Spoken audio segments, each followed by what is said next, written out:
Okay, welcome everyone to our 8th session, the final session on the Heart Sutra series. So before we begin the Heart Sutra, again, I would like you to recite the sutra together. We just recite what we have studied. Okay, so we can bring our hands together. 观自在 Avalokiteshvara Bodhisattva, while dwelling deeply in the practice of Prajnaparamita, clearly saw that all the 5 skandhas are empty, thus transcending all suffering and distress. Shariputra, form is no different from emptiness. Emptiness is no different from form. Form is emptiness. Emptiness is form. The same is true for feelings, perceptions, volition affirmations, and consciousness. Shariputra, the nature of all dharmas is emptiness. No arising, no ceasing. No impurity, no purity. No increase, no decrease. Thus, in emptiness, there is no form, no feelings, no perceptions, no volition affirmations, or consciousness. No eyes, ears, nose, tongue, body, or mind. No form, sound, smell, taste, touch, or dharmas. No realm of the eye, up to no realm of the consciousness. No ignorance, and also no ending of ignorance, up to no aging and death, and also no ending of aging and death. No suffering, no source of suffering, no cessation of suffering, and no path. Today, okay, we keep reading this. No wisdom and no attainment, because there is nothing to attain. The bodhisattvas, relying on Prajnaparamita, have no hindrance in their heart, no hindrance and therefore no fears. Away from all deluded dreams, they realize the ultimate nirvana. All Buddhas of the 3 times, relying on Prajnaparamita, attain Anutaya Sanya Sambodhi. Keep on going. Therefore, one should know that the Prajnaparamita is a great divine mantra, a great bright mantra, the ultimate supreme mantra, the ultimate unparalleled mantra, capable of eliminating all suffering. It is true and not false. Thus, one recites the Prajnaparamita mantra like this: Gade Gade, Pala Gade, Palasang Gade, Bodhi Swaha. Okay, so today we're going to look at the final verses of the Heart Sutra. Why the Heart Sutra is so important? First of all, it contains the ultimate truth, the highest truth of the universe and life. Right? This is really the highest truth. There's nothing that can be higher than this. Right? And also, in this short Heart Sutra, it contains a lot of the fundamental teachings in Buddhism. Right? In the previous session, we talked about the 4 Noble Truths, the Noble Eightfold Path, and also 12 links of dependent origination, the 18 realms, the 5 skandhas, like 6 roots, 6 stars. All these are the very basic fundamentals in Buddhism. If you miss any of the previous lectures, you can watch on our YouTube channel. Okay, so today we're gonna keep on going. No wisdom and no attainment. What does it mean? Why we practice Buddhism? To attain wisdom. Yes, exactly, right? That's what we're trying to do. Meditation, like the 3 learnings in Buddhism, precepts or morality. If one can observe the precepts or carries out morality, one attains what's called concentration, meditative concentration. Through meditative concentration, true wisdom arises. Correct? That's what we've been trying to, cultivating, is to activate the original wisdom that's within us. Why the Heart Sutra says no wisdom? It's true emptiness. What's no mean here in the Heart Sutra? No clinging. Yeah, exactly. Again, I want you to really remember this. No here means no attachment. It's not denying there is wisdom, but it's saying even when one attains the so-called wisdom, will one be attached to the so-called wisdom? No. Well, a wise people be like, hi everyone, I'm so wise. I'm such a guru, follow me. No, right? So if for someone who is really wise, he or she will be super humble. He or she will not think he's like so wise and all that. So no, here again means no attachment. And it says no wisdom and no attainment because there is nothing to attain. Why? Why no attainment? What we are trying to do here? Why do we cultivate or practice Buddhism? What's our goal? Yes, right, to attain enlightenment, to attain Buddhahood. Enlightenment is like many levels. Buddhahood, Buddha is like the perfect enlightenment. What we are trying to do is to attain enlightenment. What do you mean no attainment? What do you think?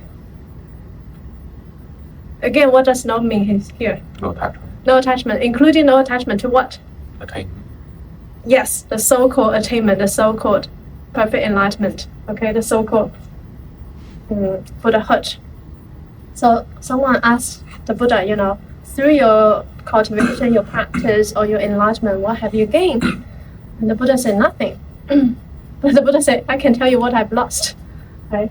So he lost anger, anxiety, insecurity, depression, and the fear of death. He lost everything that was in peace. Okay, it's not like he attained something, but he lost what's not. One more thing here, nothing to attain. Do you think will an enlightened being attach to the so-called stage of enlightenment? No. Okay, very good. We'll come back to this more later. Okay, next, the bodhisattvas rely on prajna paramita. What's prajna paramita? We talked about this in our first session. Profound transcendent wisdom. What does prajna mean? Or prajna? Wisdom. Yeah, very good. Transcendent wisdom. What's paramita? Transcendent.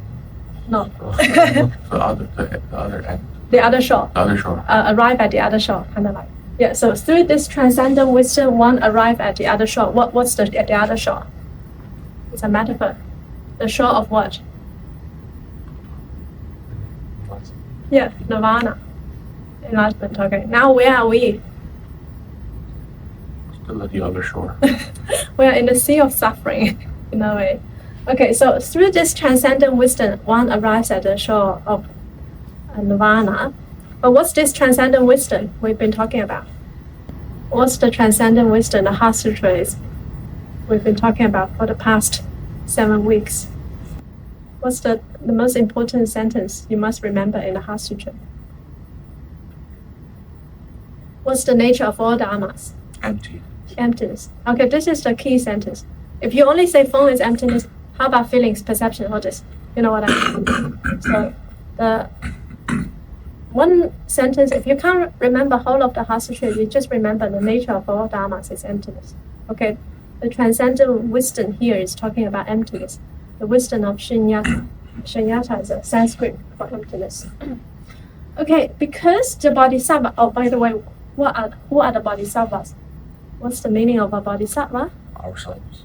Huh? Ourselves. Ourselves? No, not yet. You're not yet a bodhisattva. But you can be like a preschool bodhisattva if you generate bodhicitta. Bodhisattva is someone who has generated bodhicitta. What's bodhicitta? So first of all, are bodhisattvas enlightened?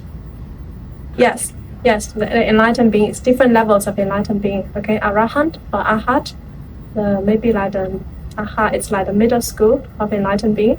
Bodhisattva, like the high school. Buddha, university, PhD. Okay, so bodhisattvas are enlightened beings that works for the benefit of all others. So their goal is to reach perfect enlightenment themselves, but not just for themselves, but for the benefit of all sentient beings. Okay, they generate what's called bodhicitta. So the bodhisattvas relying on prajna paramita, the transcendent wisdom of emptiness, have no hindrance in their heart. What does that mean? No hindrance meaning? No attachment. No attachment. Yeah, because they can perceive the nature of everything is emptiness, thus they have no attachment. Right? Because emptiness means what? Impermanent is one aspect. Because it's emptiness, so everything is constantly changing, so it's impermanent. So there's no like a permanent, fixed self-nature that attached to anything. Okay? So no attachment. Because they have no attachment and therefore what? no fears, right? If you have attachment, will you have fears? There will be fears because you're attached to maybe someone or something. The fear of losing the person or the things, because you don't understand actually the nature of all dharmas is emptiness.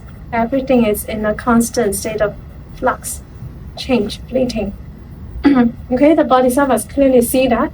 So they have no hindrance and therefore no fears. They transcend all sufferings here away from all deluded dreams. Are we currently in deluded dreams?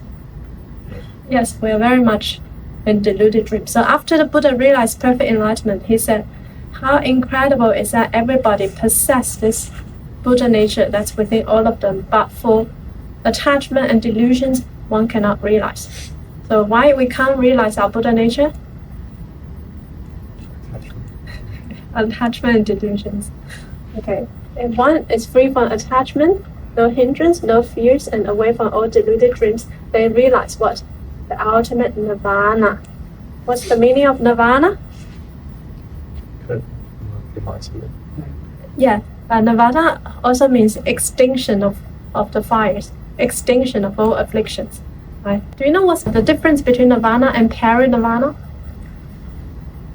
Nirvana is when an awakened person achieves enlightenment, but then they still possess a physical body. But then parinirvana is where it's the total liberation of all five aggregates, including the form, including the body as well. Yeah. So usually when the Buddha died, we don't say the Buddha died. Death is not a correct word to apply for perfect enlightened being like the Buddha, but we say the Buddha entered parinirvana, or the Buddha's parinirvana. Parinirvana means nirvana without a physical form. Okay, so the Buddha is no birth and no death, so he cannot really truly die. It's just he discarded the physical body. Okay, the Buddha is always here and everywhere. The Buddha has the Dharma body. So the Dharma body is everywhere, okay? So it's like nirvana means the blowing out, the extinction of all afflictions. Ultimate means it's like the perfect enlightenment. We talk about enlightenment in Mahayana Buddhism, 52 stages. So it's not just, I attain enlightenment, that's it. No. Okay, many stages, many stairs. So all Buddhas of the three times, so then what does it mean, all Buddhas of the three times? What are the three times, three ages? Past, present, future. Very good. Rely on what? Paramita. And attain what? Nirvana. Anutaya Sambodhi. What does that mean? Many Buddhist terminologies here. So Anutaya Sambodhi, again from Sanskrit, again it means the supreme perfect enlightenment. Okay? But here it says, rely on this, the transcendent wisdom of emptiness, attain the perfect enlightenment. But just now we said nothing to attain. And then here it says attain. Okay? So again, there's nothing to attain. It's not to deny there is this perfect enlightenment. But even if one attains, one's not attached. So it's like one will not think one attains. Does that make sense? Okay. And any questions so far? So question for you. Will an enlightened being think, attach, or self-claim that he's enlightened? What do you think? No. Why? Because he's enlightened and he won't be attached to anything. Yeah, very good. Including no notion of the self. He's not attached to it. There is the I. If someone says, I'm enlightened, this is very problematic. Do you know why it's problematic? Why? Because to say there's an I, you're referring to something. Yeah, so who is this I, who thinks? So you attain enlightenment. If you think I'm enlightened, you're not enlightened. This is problematic. Okay? So I have a video on YouTube. It's about this. I won't show you the whole video, but I want to show you some pieces. This is from the Diamond Sutra. If you don't understand the Heart Sutra, you can keep on reading the Diamond Sutra. All this is about Prajna Paramita.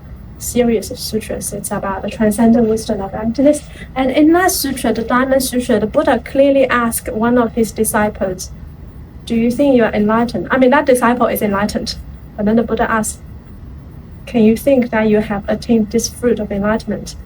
And then he said, no, if I think that, then the Buddha will not think I'm enlightened. Okay, I just want to show you exactly from the Buddhist scriptures what the Buddha said. This was my old video before I became a monk.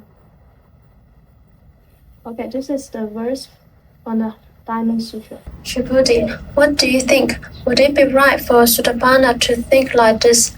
I have attained the fruit of Sotapanna. Shibudi said, no, world owner one. Okay, so Sotapanna is the first stage of enlightenment in Theravada Buddhism. We call this like the kindergarten enlightenment. Okay. Why is kindergarten enlightenment? For a Sotapanna, what he had let go is the notion of self. He no longer has attachment to the self and the physical body. Okay, even if you try to kill a Sotapanna, the Sotapanna has no fear. Okay, it's no attachment to the physical body. But Sotapanna has not let go of other attachments, such as attachment to the lust and other things. Many attachments, not just one attachment, but they let go absolutely the attachment of the self and the physical body. And for them, it's like they have to be in samsara 7 lifetimes. Like when they reincarnate for the human heaven realm, come back 7 lifetimes before they can realize Arahant. Or some they can do faster, depending on them. So only when one attains the fruit of Arahant, the 4th fruit of enlightenment, one can transcend the cycle of reincarnation. Okay, so here, Shibudi is a disciple of the Buddha. The Buddha is asking Shibudi, do you think it is right for a Sotapanna, someone who's enlightened, think that I have attained the fruit of Sotapanna, I have attained to this level of enlightenment? Shibudi said, no, world owner one, no owner one. The owner one, world owner one is the Buddha, okay? Shibudi, what do you think? Would it be right for a Sakadagami to think like this? I have attained the fruit of Sakadagami. So Sakadagami is the 2nd level of enlightenment in Theravada Buddhism. Right? Sakadagami let go of more attachment than the Sotapanna. Again, Shibudi said, no, world owner one. Shibudi, what do you think? Would it be right for an Anagami to think like this? I have attained the fruit of Anagami. Anagami is the 3rd fruit of enlightenment. For Anagami, one not only let go of the notion of the self and other things, and also no extinction of lust. Anagami will not have even the slightest lustful thoughts. For Sotapanna and Sakadagami, they could be still possible, because lust is the most difficult attachment to let go of. Right? Because of that, we come into samsara. Okay, Anagami already completely let go of this thoughts, and Anagami is also what's called non-returner. This means that they will not again come back into the human realm, but they will be in the last 5 levels of heavens in the form realm, and there they will reach Arahant and to exit the cycle of samsara. So Sotapanna, Sakadagami, for Sakadagami, they will have they also call once returner. They will still have to come back one more time before they reach Arahant to exit the cycle of reincarnation. Shibudi said, no, world owner one. Shibudi, what do you think? Would it be right for an Arhat to think like this? I have attained the path of an Arhat. Shibudi said, no, world owner one. If an Arhat were to think I have attained the path of an Arhat, then he will be clinging to self, others, sentient beings, and lifespan. This is very important. Why Arhat is the 4th level of enlightenment in Theravada Buddhism. If you are practicing Theravada Buddhism, you attain Arhat, that's like the end of the story. For them, that's like the highest achievement. For Mahayana, not yet. Even Arhat is only primary school. Okay? Arhat, they let go of absolutely all the attachment in the samsara. Not even the slightest attachment to anything at all, absolutely none. But they still have attachment to the Dharma. Okay? Whereas for the Bodhisattvas, they are letting go of more, not only attachment, also less separation. Arhat still has separation, but they have no attachment. Okay, so for an Arhat, they can exit the cycle of samsara, the 6 realms of reincarnation. They're absolutely free from the 6 realms. But again, can they think they have attained this enlightenment? No, because if they think, an arhat thinks that, oh, I'm now an arhat, then he is like clinging to the notion of the self. Does that make sense?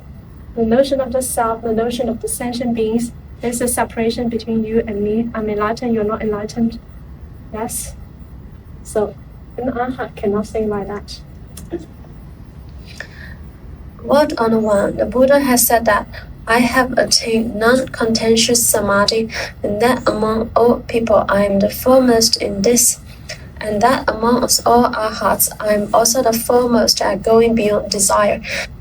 So Shibuddhi is someone who has realized the fruit of arhat. There is no question, no doubt. And the Buddha already affirmed that. Okay?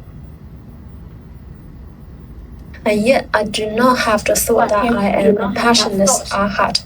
Well, on the one, if I were to have the thought that I had attained the path of an arhat, then the world on the one would not have said that Shibuddhi takes delight in the practice of tranquility. So this is very important. As soon as someone who claims that they are enlightened, which we have a lot of people like that in our world,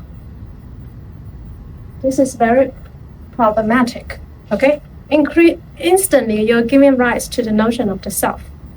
Instantly, you're giving rise to the attachment to the so-called enlightenment. You see that? The ego, the pride will arise if one thinks like that. Okay, so then you're not in the practice of tranquility. So we have a lot of so-called gurus, whatever masters in this world self-claim that they're enlightened. The Buddha said, not yet. If you say this kind of statements, you give rise to the notion of the self. You're attached to the self. Yeah?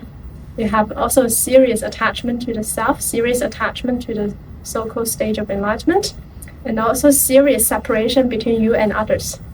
From the Buddha's eyes, Buddha sees everyone as the Buddha nature. Buddha sees you as the future Buddha. Yes? So then how can you communicate to other people with that? You cannot communicate. If you are truly enlightened, other people will not know. You know? But the higher can see the lower cannot see the higher. Okay, if a Buddha is not in front of you, you cannot tell if you're not at that level. That's why at the time of the Buddha, there are still many sentient beings don't believe the Buddha. Yeah. This is, if you are truly enlightened, only you know. Okay? But you know without giving attached to such thought or give rise to such thoughts. But are higher people who, if they are also enlightened, they will also know. Yes. So, and at the time of the Buddha, even when the Buddha said, I'm the Buddha, I'm enlightened, he has no such attachment. He does not even give rise to this kind of thoughts, right? Even he used the I and notice there's no such attachment. Yes. And at the time of the Buddha, there were many people, the disciples of Buddha, followed the Buddha and they realized Arahant. But the Buddha affirmed, yeah, you have got, you've enlightened. How also in the old times in China, like some Chan master, how they realize enlightenment, but they will never tell others. They don't go out and be like announce on anywhere to say I'm enlightened. If they said that, then they're not the real deal, okay? But they keep everything to themselves. But their master, if the master is enlightened, no, their master can affirm it. Yeah. You read the Platform Sutra? A very famous Chan Sutra. Master Huineng, the sixth patriarch of Chan Buddhism in China. Yeah, so he's enlightened by reading the Diamond Sutra. By hearing a words from the Diamond Sutra, he attained enlightenment. But of course, he doesn't broadcast this to anybody. But then he went to the fifth patriarch, who is also enlightened. And then he went to him, and then he testified his enlightenment. Yeah. But they do it in a very subtle way. It's like he asked, has the rice been cooked? And then he said, the rice has already been long cooked. That's their affirmation. Yes, very interesting. So even a bodhisattva will not think he's a bodhisattva. A real bodhisattva doesn't think he's a bodhisattva, because if he thinks like that, he has others, notion of sentient beings, notion of lifespan, then he's not a bodhisattva. Even the Buddha doesn't think that he's a Buddha. Shibuddhi, when the Tathagata speaks of the Buddha, is the same as no self, and yet all ordinary people take it as a self. Yeah, when the Buddha used the word self, there's no self. Okay, very clear. And also sometimes when people are very new on the path, when they meditate, they all of a sudden have this like profound experience or whatever. They fall into this, I don't know, hole of emptiness, whatever they describe in their books, whatever. Okay, many books that talk about that. So all these are only experiences one shouldn't be attached to. And one shouldn't think just because one has such experience, one has some kind of profound realization. No. Whatever experiences you get from your meditation, they are only experiences, and you shouldn't be attached to them. Okay? Yes. If you don't attach, that's how you can progress. If you attachment, you will be stuck. You cannot progress further. So in our world, many sort of spiritual teachers, they claim they have reached some kind of this. But for the Dharma Sutra, the Buddha said, one shouldn't have such attachment. Okay. Therefore, one should know that the Prajna Paramita is a great divine mantra, a great bright mantra, the ultimate supreme mantra, the ultimate unparalleled mantra, capable of eliminating all suffering. It's true and not false. What is capable of eliminating all suffering? What's Prajna Paramita? No. It's a mantra, but like, what is it?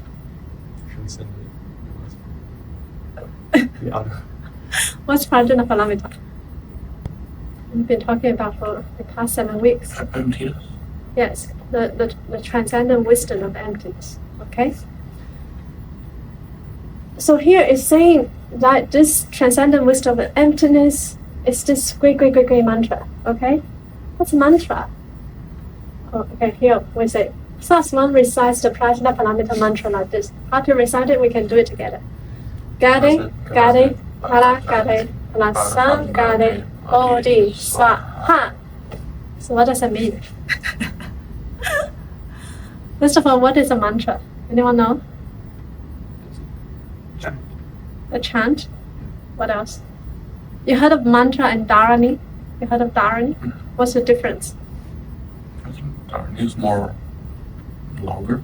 Yeah, the more longer form of mantra. So mantra, it can be called a total retention of all teachings.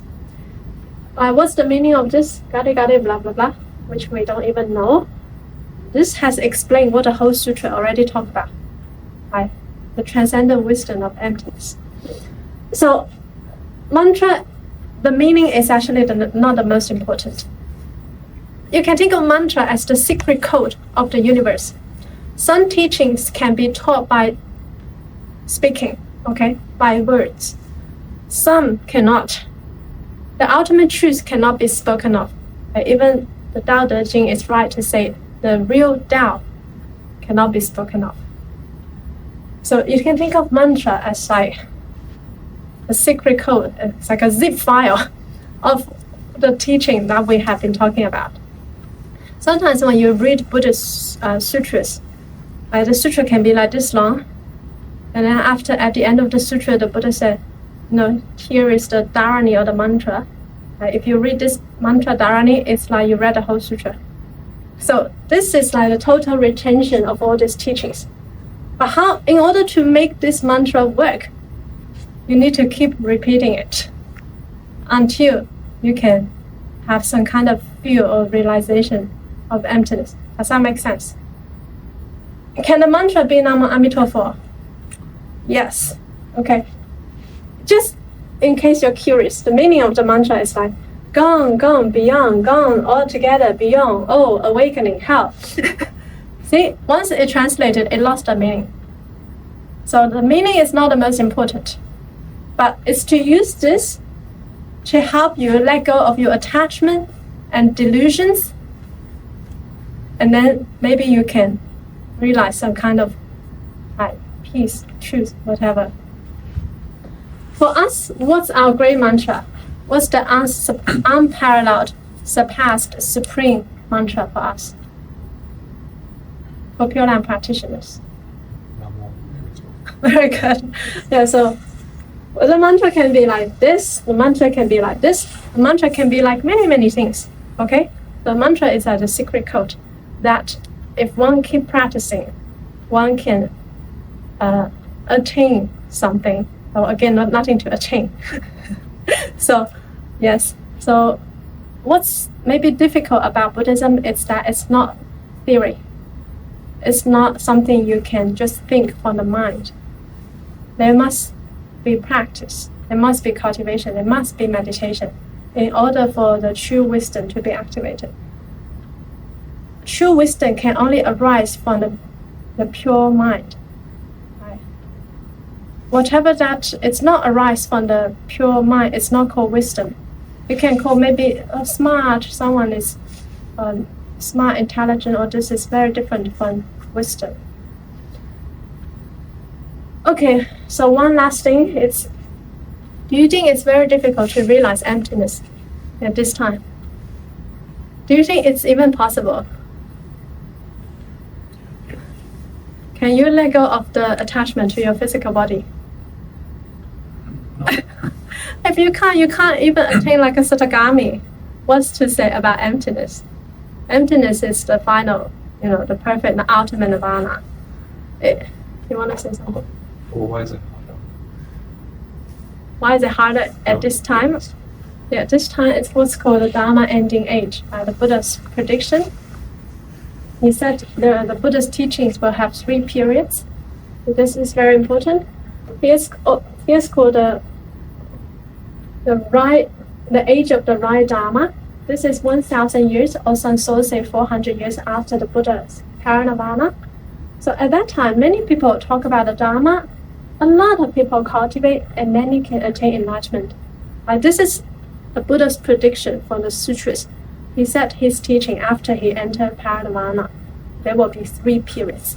The first is the right Dharma, which we are already not there. The second is called the age of semblance Dharma. At this time, people still talk about the Dharma. Some people cultivate, less people cultivate, and the Dharma has also been diluted. And some can still attain enlightenment. There are still a few people that can attain enlightenment. Here, this is called Dharma ending age. 2,000 years after the Buddha's parinirvana, that's where we are at. We are at the beginning of the Dharma ending age. The Buddha predicted that his teaching will last in this world for 12,000 years. So here the Dharma ending age will last for 10,000 years. Here the Dharma is much more diluted. And also in this world, that's also where we see a lot of wrong teachings, wrong teachers that preach the wrong things. Why we say it's the wrong teachings, it's not really in accordance with the Buddhist scriptures. And little people cultivate. So beings are much more afflicted. Let's see how many people come here. And little cultivation, also impossible to attain enlightenment through one's self-effort. It's not I said it, it's Buddha predicted clearly. Buddha said at this time, it's impossible for people to actually realize enlightenment through their self-effort. So, at the Dharma ending age, the Pure Land path is highly recommended. And that's what we've been doing here. And why we chant Amituofo? First of all, is to help us attain peace of mind in the here now. And also, at the time of our death, if we remember to chant Amituofo, we say Namo Amituofo, Amituofo, Amitabha Buddha, with faith and vow, then we will see the Buddha to come to receive us to the Pure Land. The Pure Land path is also called the other power path, or the true power path. Not only rely on our self-effort, but we also rely on the power of a perfect enlightened being to help us. You can think of the Pure Land is like the university for your enlightenment. It's a much ideal, better cultivation, environment for you to cultivate. Here, very difficult. Whatever you see, as long as you leave this class, the phone, TikTok, whatever, social media, everything is trying to grab hold of all your 6 roots. You are being so maybe influenced by all these things, and they all try to generate greed, anger, and ignorance. So this is not an ideal world to cultivate. To go to the Pure Land is a much better place for us to cultivate and to realize enlightenment. And you'll be like, how do we know this is true? First of all, the Buddha talked about the Pure Land in many scriptures, Buddhist scriptures, and also in China, this practice has been for over 1,600 years. Many people recite Amituofo at the time of the death. They saw the Buddha coming, and they go with the Buddha to the Pure Land. So there are many records of what's called the rebirth cases. I also shared some on my YouTube channel. We are also translating a lot of these rebirth cases from Chinese to English to make it accessible to people in the West. Okay, any questions? If our ultimate goal is to attain perfect enlightenment, which is the detachment of all things, all darkness, then what is the point of like doing, good deeds or anything that is good? Like could even bad people still attain perfect enlightenment even if they've done bad things? So to say that we don't have attachment, it's not to deny the law of karma. Okay, the law of karma still exists. To say emptiness is not to deny law of karma, right? But for enlightened being, one transcends the law of karma. To say they transcend the law of karma, the karma still can apply to enlightened being. If you are living in this existence, the law of karma applies. So you still need to cultivate good. But when you cultivate good, you're also not attached to, oh, I'm such a good person, I'm so kind, so generous, I'm cultivating good. For bodhisattvas, they cultivate everything with no attachment, no abiding. But because there is still the law of karma, so we should still cultivate good. But for enlightened beings, they cultivate good with no such attachment of I'm cultivating good. Yes. Just remember, no attachment, emptiness is not to deny anything. Yeah, the law of karma still applies. Even when the Buddha came here, the law of karma applies to the Buddha. The Buddha got starved for 3 months. Why? Law of karma in the past. Yeah. But why I say they transcend this, because they don't feel suffered. But whereas we feel suffered because we have attachment to the body and all that. Yes. Any questions? So maybe we can do a merit transfer. May all beings Be happy happy and free from suffering. and free from suffering. May all beings May all beings hear the unsurpassed Dharma hear the unsurpassed Dharma and attain rebirth and attain rebirth in the land of ultimate bliss. in the land of ultimate bliss. Namo Amitabha Buddha. Namo Amituofo. Namo Amituofo. Namo Amituofo.